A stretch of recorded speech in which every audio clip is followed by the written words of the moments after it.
Let me ask you how your government explains what's happening right now to journalists in Sri Lanka. For instance, that some 10 of them have been killed in the last 2 years.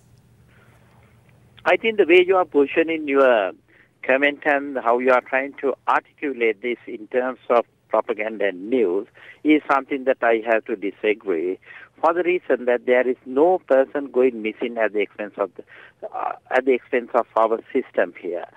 Everyone has equal protection, and there is rule of law prevailing in Sri Lanka, and there's a very strong independence of the judiciary, and that protects everybody's rights.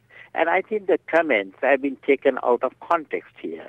No one will be ever arrested. Merely one speaks to a media station or speaks on behalf of a media station, and therefore I must correct this position straight off. And for the purpose of record, our government is totally conscious of the media freedom, and everyone is extended the protection of the law. Well, sir, I must absolutely, unequivocally disagree with you there.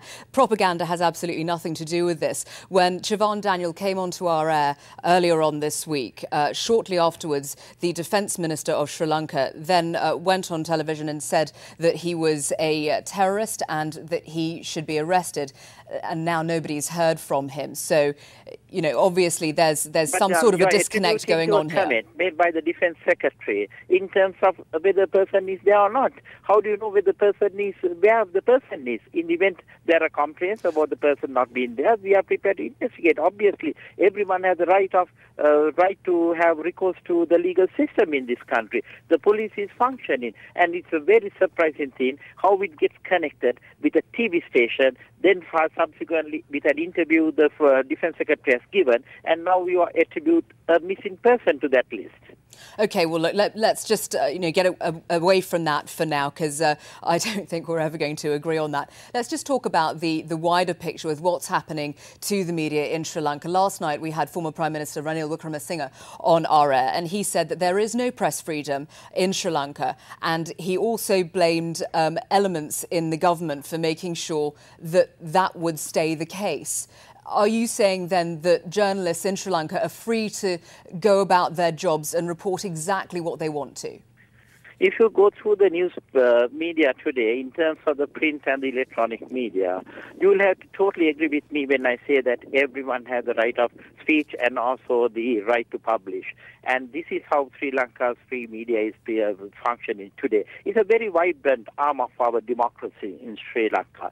When it comes from opposition voices, obviously there's a divide in a democracy. But sometimes the opposition is not all that responsible with what they try to say to the outside world. That is something very unfortunate. At the same time, every other newspaper, today you can go through all the newspapers that have been printed in Sri Lanka, and the majority are in the private hands, and the free media is very vibrant. And I'm sure that if you go by the substance of what is being said in Sri Lanka by the newspapers and the electronic media, you will agree with me that there's absolutely no hindrance to the free media in Sri Lanka. There have been accusations that that's not the case and that the government is in fact behind recent attacks on journalists. In fact, the journalist Lasantha Wickrematunge said that it would be the government who killed him.